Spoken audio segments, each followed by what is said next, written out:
আসসালামু আলাইকুম ইন্দু ভাই, নমস্কাৰ। মই ৰাতিপুৱাই ওলাইছোঁ 5টাতে। আজি মই চৰচাপৰিত সোমাই আছোঁ। মই কিছুমান অঞ্চলত যাব পৰা নাই, দুখিত, যিহেতু এইটো সাংকত সমষ্টি হয়, বহুত এটা এৰিয়া, আৰু মোৰ শৰীৰটো বেছি ভাল নহয়। গতিকে আপোনালোকে জানে মই অসম জনমৰ্চা দলৰ মনোনীত প্ৰাৰ্থী। মোৰ চিন 4জোপা নাৰিকল গছ। আপোনালোকে মহামূল্যৱান ভোট দি জিকাব। মই ইতিমধ্যে গৈ আছোঁ মিটিঙত, বজাৰগলা চৰত মই গৈ আছোঁ। তাতে প্ৰগ্ৰাম আছে, কৰিম। তাৰপিছত আৰু কেইটাবা চৰচাপৰি আছে। তাৰপিছত মই বগলামাৰি যাম। চৰচাপৰি কিছু ঘূৰি আহি মই বগলামাৰি যাম। তাৰপিছত আমাৰ ফুলবাৰী দলং যে আছে, তাতে যোৱাৰ কথা আছে। গতিকে সেইটোৱে আমি জনালোঁ যে আজি আমাৰ অন্তিম দিন, কেম্পেইনৰ অন্তিম দিন। গতিকে আমি সকলোৱে ঠাইত যাব পৰা নাই, দুখিত।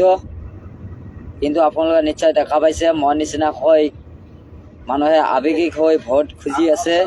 আপোনালোকে ৰাইজ, ভোটটো হ'ল আপোনালোকৰ নিজৰ মৌলিক অধিকাৰ, আপোনালোকে বিবেচনাৰ ওপৰত ডিপেণ্ড কৰিব। আজি গভৰ্ণমেণ্টে যেনেকুৱা ধৰণৰ নিয়ম নীতি কৰি আছে, গভৰ্ণমেণ্টে যেনেকুৱা উচ্ছেদ অভিযান কৰি আছে, এই বস্তুক নাটকবিলাক কংগ্ৰেছে কৰি থোৱা। গতিকে কংগ্ৰেছৰ কাৰণে আমি যি লঞ্চিত বঞ্চিত হৈছোঁ, তাৰ পদত্তৰ ৰাইজ আপোনালোকে দিব লাগে। আজি আমাৰ ধুবুৰীত দুটা প্ৰাৰ্থী চালানী, ৰকিবুল্লা আৰু বদৰুদ্দিন আজমল চাহাব। বদৰুদ্দিন আজমল চাহাবটো আপোনালোকে জানে ফাজিল ফাজ বুলি কোৱা হয়, তেওঁলোকে নাই।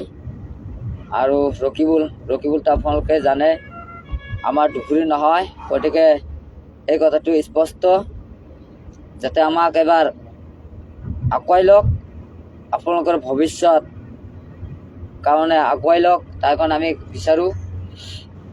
গতিকে মই এইখিনি ক'লোঁ। যিখিনি ক'বলগীয়া বহুত কথা, যেনেকুৱা ধৰক কংগ্ৰেছে আজি আমাক উপহাৰ দি গৈছে, ডিটেনশ্যন কেম্প, ডি ভোটাৰ, NRCৰ কাম কৰিব পৰা নাই, মাটিৰ পাট্টা দিব পৰা নাই। এইখন কংগ্ৰেছত আপোনালোকে কেনেকৈ আগুৱাই ল'ব? যি কংগ্ৰেছ থাকোঁতে BTC গোষ্ঠী ধ্বংস হৈছিলে, তেওঁলোকে লণ্ডনত যায় বল খেলা চাবলৈ। সেই ৰকিবুলৰ প্ৰয়োজন আপোনালোকৰ নালাগে। আজি যি ৰকিবুল থাকোঁতে, হোম মিনিষ্টাৰ থাকোঁতে পুলিচে চাকৰি দিছিলে, পইচা লৈছে, চাকৰি দিছে। ধুবুৰীৰ ইনচাৰ্জ মিনিষ্টাৰ আছিলে, একো কৰিব পৰা নাই। সেইখন ৰকিবুলক আপোনালোকে বিবেক বিবেচনা কৰিব। যে কংগ্ৰেছৰ যি গৌৰৱ গগৈ আপোনালোকে কৈ আছে, ধুনীয়াকৈ লেকচাৰ মাৰি আছে। গৌৰৱ গগৈ অসমৰ সাংসদ হৈ মণিপুৰৰ হৈ মাত মাতে। যি গৌৰৱ গগৈ অসমৰ হৈ মাত মাতিব লাগিছিল, যে আমাক মিজো, অৰুণাচল আৰু মেঘালয় আমাৰ ওপৰত জোপে পৰিছে, আমাৰ মাটি দখল কৰি আছে, সেইটোৰ হৈ মাত মাতিব লাগিছিল গৌৰৱ গগৈ। সেইটো নকৰাকৈ আজি মণিপুৰৰ হৈ মাত মাতে। সেইখন গৌৰৱ গগৈক পঁয়ত্তৰ ৰাইজে দিছে। গতিকে সেই কথাটো আপোনালোকে স্পষ্ট। আৰু কংগ্ৰেছৰ ভীতি নোহোৱাৰ কাৰণে আজি চান্দা পাতি লগত লৈছে।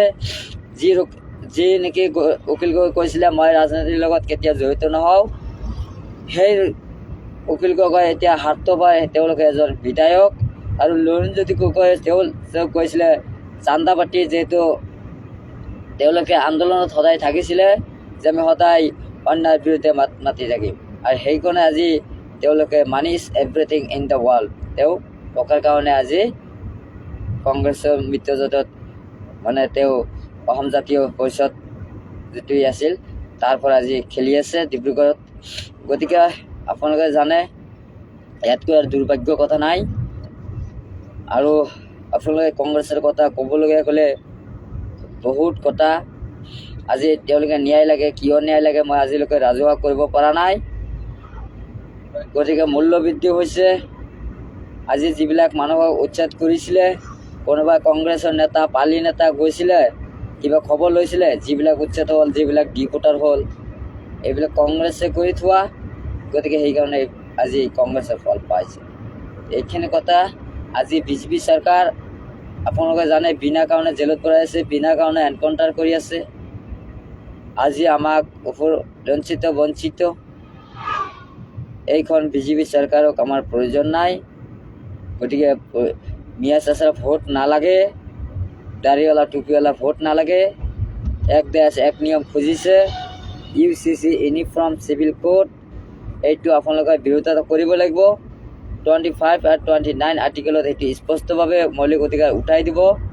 25ত কোৱা হৈছে ইউনিফৰ্ম যিটো নেকি আমাৰ যিটো কাপোৰ স্থান সেইটো চেঞ্জ কৰি আমাৰ ঘৰুৱা কাপোৰ পিন্ধিবৰ বাধ্যস্থ হ'ব লাগিব। আৰু 29 নম্বৰ আৰ্টিকেলত যেনেকুৱা আমি খাইছোঁ, যেনেকুৱা যি বস্তু খাইছোঁ, যেনেকুৱা চলিছোঁ, ইছলামৰ বিধিক যেনেকুৱা আছে, ধৰক আমাৰ ইছলামৰ বিয়া পাতা যেনেকুৱা 3টা ভিত্তিত হৈছিলে, এতিয়া আমি গভৰ্ণমেণ্টৰ ৰুল মতে আমাৰ বিয়া পাতিব লাগিব। আমাৰ ইছলামৰ ৰুল মতে বিয়া নহয়, এই কথাটো স্পষ্ট।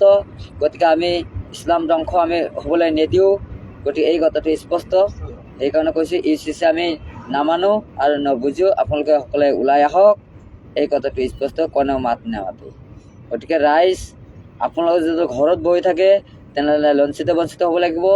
আপোনালোকৰ এনকাউণ্টাৰ হ'ব লাগিব, আপোনালোকে উচ্ছেদ হ'বই লাগিব।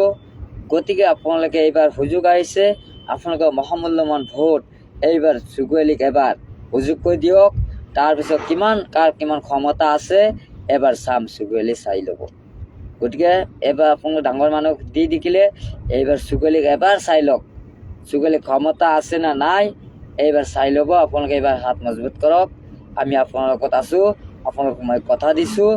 গতিকে আপোনালোকে কোনো তাল্লত আছিল কৰিব নোৱাৰে আৰু আপোনালোকৰ উচ্ছেদ কৰাত মই বাধা দিব নোৱাৰিম। যদি মই মাৰি পাতা ঘৰে ঘৰে পਹੁঁচাই দিম আৰু ডিপোটাৰ সমস্যা আমি সমাধান কৰি দিম, এই কথাটো স্পষ্ট।